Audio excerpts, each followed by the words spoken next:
এটা সম্ভবত March, April, মে, জুনের প্রথম দিকে।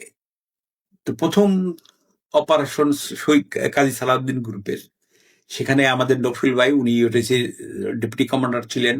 এটা কোথায় হচ্ছিল প্রথম অপারেশন? প্রথম অপারেশন এই যে কি বারোখাদা ব্রিজ।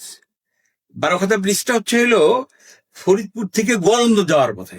ওই একটা রাইফেল সালাউদ্দিন হাতে, আর শামসুদ্দিন ভাই, আর হলো আমাদের নফিল ভাই, এই দুইজনের চেহারা ছবি, আকৃতি প্রকৃতি, পাতলা শীতলা ছিন্ন এবং ওই খালি গায়ে লুঙ্গি পরা ময়লায় নফিল ভাই ডেপুটি কমান্ডার ছিল। উনি যায় ওই রাজাকারের সামনে বসে বসে বলতেছে, আমাদের তো বিপদ হয়ে গেছে, কারা আইছে, কি করে না করে, বইতে বইতে থাকি। ভিতরে আবার শামসুদ্দিন ভাই আর এক হাইটে উঠতেছে। শামসুদ্দিন ভাই দেখলে এখনো মনে হয় যে গ্রামের লোক, মানে ওইরকম একটা আকৃতি প্রকৃতি। তো নফিল ভাই রাইফেলটা ধরছে, আর শামসুদ্দিন ভাই যায় খুশি দিয়ে ফেলছে, রাইফেল পেয়ে গেছে। ঘুমের মধ্যে যায় দেয় কিছু নাই, লোকও নাই, এই লোক গেছে ওর ধরছে। তো বলছে যে ওরা সব বেতন নিতে গেছে ফরিদপুর টাউনে। ওই একটা রাইফেল পাইলো, আর ওই লোকের জন্য নিয়ে চলে আসলো। এই হলো দ্বিতীয় রাইফেল, এবং ওইখানে কিছু তার তোলদানে কিছু গুলি ছিল।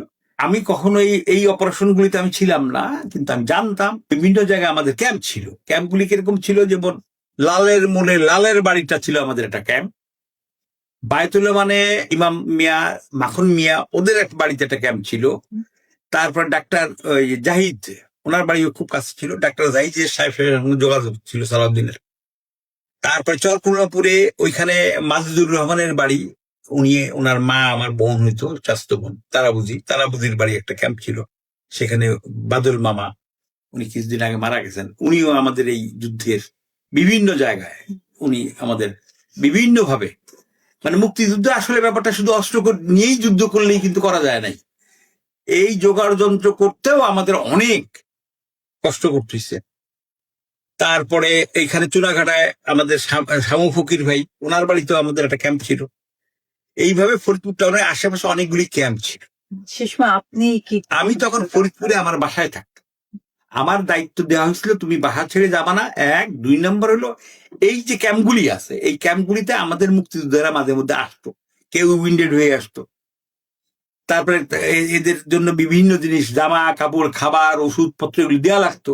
এই যোগাযোগটা কোথায় তারা কি করতেছে, এই সমস্ত সংবাদগুলি আমি তাদের কাছে পেতাম, এবং সেইভাবে এই রিসোর্স গুলি তাদের কাছে পৌঁছে যেত। অর্থাৎ এই সমস্ত জায়গাগুলিতে আমি যোগাযোগ রাখতাম। আমার দায়িত্ব ছিল ইনফরমেশন কালেকশন করা। আমার এক বন্ধু ছিল শাহাদাত না, আমার ক্লাসমেট, ওর বড় ভাই ছিল হইল আলট্রামস বাহিনীর, সে একটা বড় নেতা ছিল।